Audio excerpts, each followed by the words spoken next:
मंडळी नमस्कार. पार्थ बावस्कर या यूट्यूब चॅनलमध्ये पुन्हा एकदा मनापासून तुम्हा सगळ्यांचं स्वागत. मागचा व्हिडिओ अधिक महिन्याबद्दलचा तुम्ही जर बघितला नसेल तर तो आधी बघा.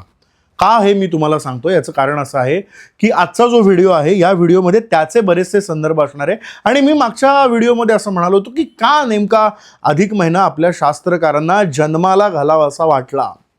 हा जन्मजात नाही आहे, मी पुन्हा पुन्हा सांगतोय. आपल्या संपूर्ण खगोलशास्त्राचा अभ्यास करणारे जे शास्त्रज्ञ आहेत त्या शास्त्रज्ञांच्या लक्षात एक चूक आली जेव्हा त्यांनी चांद्र कालगणना आणि सूर्य कालगणना दोन्हीचा मेळ घालायला सुरुवात केली आणि त्या दोन्हीचा त्यांनी एकत्रितपणे मेळ घातला आणि मग त्यांच्या ती चूक लक्षात आली. चूक म्हणण्यापेक्षा मूलभूत निसर्ग चक्रातला फरक लक्षात आला. आता हा निसर्ग चक्रातला फरक मानवनिर्मित नाही आहे, तो नैसर्गिक आहे. हा फरक भरून काढण्यासाठी हजारो वर्षांपूर्वी भारतीय शास्त्रकारांनी जे एक संशोधन केलं ते संशोधन म्हणजे आपला हा अधिक महिना आहे. जो ज्यांनी माझा मागचा व्हिडिओ बघितला नाही त्यांना अगदी मी थोडक्यात सांगतो, तो व्हिडिओ बघाच. त्यात मी अगदी तपशीलवार ह्या सगळ्याबद्दल बोललोय की पृथ्वीला सूर्याभोवती एक प्रदक्षिणा पूर्ण करायला जे 365 दिवस 5 तास 48 मिनिटं आणि 46 सेकंद लागतात ही निरीक्षण नोंदवली गेली. आणि त्या पृथ्वीला सूर्याभोवती एक प्रदक्षिणा पूर्ण करण्याला आपल्या शास्त्रकारांनी 1 वर्ष मानलं. आता हा जो आकडा आलेला आहे 365 दिवसांचा, हा आकडा जगातल्या सगळ्या शास्त्रज्ञांपैकी भारतीय शास्त्रज्ञांनी दिलेला सगळ्यात प्राचीन, सगळ्यात वैज्ञानिक आणि सगळ्यात पुरातन आकडा आहे. कोपर्निकस, गॅलिलिओ यांची निरीक्षणं ही 300-400 वर्ष, फार तर 500 वर्ष जुनी आहे. पण आमच्या शास्त्रज्ञांनी दिलेला हा आकडा 10 ते 12 हजार वर्ष जुना आहे, ज्याचे संदर्भ आपल्याला आपल्या वेदांमध्ये आढळतात. आता याच्या पलीकडचा दुसरा मुद्दा असा, मग 10-12 वर्षांपूर्वी आमच्या शास्त्रज्ञांनी असा शोध लावला की पृथ्वीला सूर्याभोवती एक परिभ्रमण पूर्ण करायला अमुक म्हणजे 365 दिवस 5 तास वगैरे वगैरे लागतात. मग याच्याच अनुषंगाने आपल्या सूर्यमालेतला जो चंद्र आहे त्या चंद्राबद्दलची निरीक्षणं नोंदवली गेली. म्हणजे जे सूर्य आणि चंद्र, दिवस आणि रात्र, याच्या 2 महत्त्वाच्या घटना आपण रोज डोळ्यांनी बघू शकतो. तर त्यामधल्या चंद्राची निरीक्षणं नोंदवायला आमच्या शास्त्रज्ञांनी सुरू केली.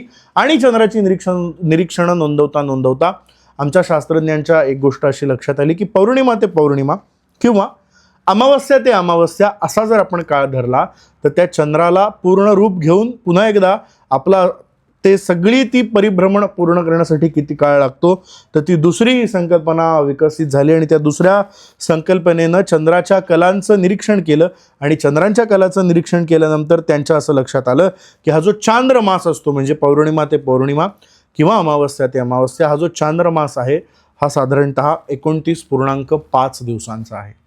आता हा 29.5 दिवसांचा एक चांद्रमास, असे 12 मास जर आपण धरले तर ते 12 मास म्हणजे दिवस होतात साधारणतः 354 दिवस.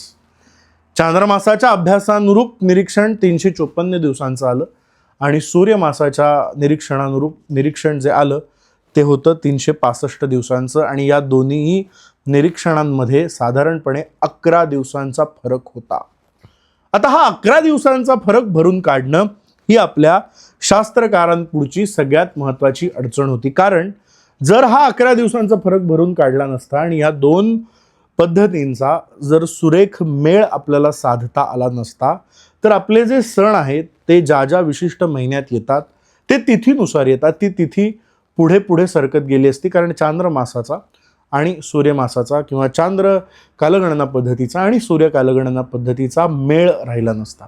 मग आपल्या देशात मतमतांतर निर्माण झाली असती. मग आपल्या देशात नेमकी कुठली पद्धत ग्राह्य धरायची याच्याबद्दल वाद निर्माण झाले असते. आणि मग नेमकी शास्त्रीय पद्धत कोणती हे कोणाला लक्षात आलं नसतं.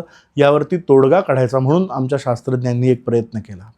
मी पुन्हा पुन्हा हे सांगतोय, अनेकदा हे सांगतोय, हा प्रयत्न करणारे आमचे शास्त्रज्ञ आज जगाला माहिती नाही आहेत. आज जगातली सगळ्यात प्राचीन कालगणना पद्धती शोधून काढणारा हा भारत आहे हे भारतातल्याच लोकांना ठाऊक नाही आहे. दुर्दैव हे आहे की आमच्या शास्त्रात जर एखादा झगडा निर्माण होतो तर तो झगडा सोडवण्यासाठी प्रयत्न करायला, तो झगडा पूर्णपणे नेस्तनाबूत करायला आणि एक नवी पद्धत निर्माण करायला आमचे शास्त्रकार पुढे होतात. आणि ते आमचे शास्त्रकार पुन्हा एकदा त्या दोन्हीच्या संयोगातनं, आपल्याकडे ल्युनिसोलर हा एक फार सुंदर शब्द वापरला जातो, जो शब्द अर्थात त्यानंतर इंग्रजांनी निर्माण केलेला आहे, तो आपल्या भारतीय शब्द नाही. हा शब्द काय आहे? या शब्दाची उत्पत्ती जर आपण बघितली तर ती जी चांद्र सौर्य कालगणना एकत्रितपणे वापरली गेली त्याला नंतर आम्ही लुनिसोलर म्हणायला लागलो.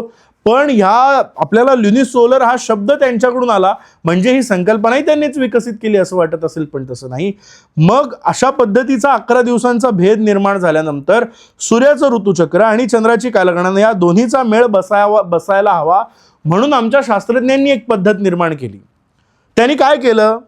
त्यांनी असं केलं की सूर्य हा प्रत्येक महिन्याला एका राशीतून दुसऱ्या राशीत प्रवेश करतो, परिभ्रमण करतो. पण जेव्हा सूर्याचं परिभ्रमण फार तीव्रतेनं नसतं, म्हणजे साधारण आपण जर बघितलं तर आपल्या इथे काही संदर्भ मी घेऊन आलेलो आहे, ते संदर्भ मी आपल्याला सांगतो. 2 वर्ष 8 महिने ते 3 वर्ष ह्याच्यानंतर ते सूर्याचं परिभ्रमण काही काळ मंदावतं आणि ते सूर्याचं परिभ्रमण मंदावल्यानंतर आता बरोबर 3 वर्ष असा जर आपण कालावधी पकडला आणि एका वर्षाचे 11 दिवस साधारण 10 ते 11 दिवस जो गॅप चांद्र कालगणनेने आणि सूर्य कालगणनेने दिलेला आहे तो गॅप साधारण प्रत्येक वर्षी 11 दिवसांचा गुणिले 3 वर्ष तर साधारणपणे 30 ते 33 दिवस आपल्याला एक्स्ट्रा येतात. मग बरोबर 3 वर्षांनी जेव्हा सूर्याची गती त्या राशींच्या परिभ्रमणामध्ये मंदावते तेव्हा आपल्या शास्त्रज्ञांनी अशी उकल काढली की आता आपण काय करूया, हा 11 दिवसांचा जो गॅप भरलेला आहे साधारणतः तो 29-30 किंवा त्या पलीकडं 32-33 दिवसांचा येतो, त्याची एक गणना अस्तित्वात करूया आणि एक नवा महिना आणूया. हा नवा महिना जर आणला नसता मग त्या नव्या महिन्याची निर्मिती 3 वर्षांनी केली गेली.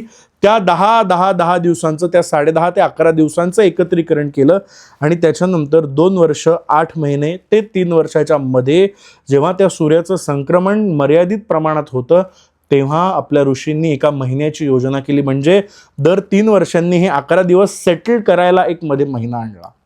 हा महिना आणला नसता तर काय झालं असतं, प्रत्येक वर्षी आपले जे सण आहेत म्हणजे आपली जी दिवाळी आहे ती 11 दिवस वाढत काही दिवसांनी उन्हाळ्यात आली असती.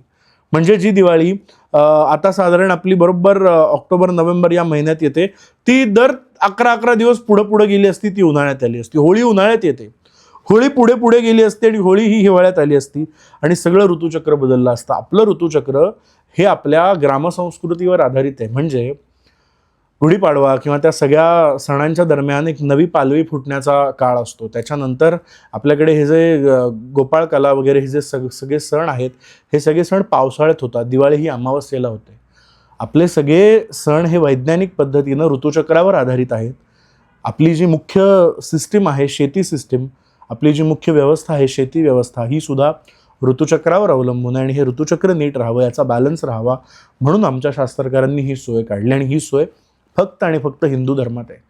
आपण बघा इतर धर्मांचा आपण अभ्यास करा किंवा इतर कालगणनेमध्ये ही शास्त्रीय पद्धत विकसित झालेली नव्हती आणि ती शास्त्रीय पद्धत विकसित न झाल्यामुळे त्याचा परिणाम काय झाला आजही आपण बघतो. ती ईद ही जी आहे ती ईद बऱ्याच अंशी पुढे ढकलली जाते कारण मुळात तो धर्मच काही 100 वर्ष अस्तित्वात होता.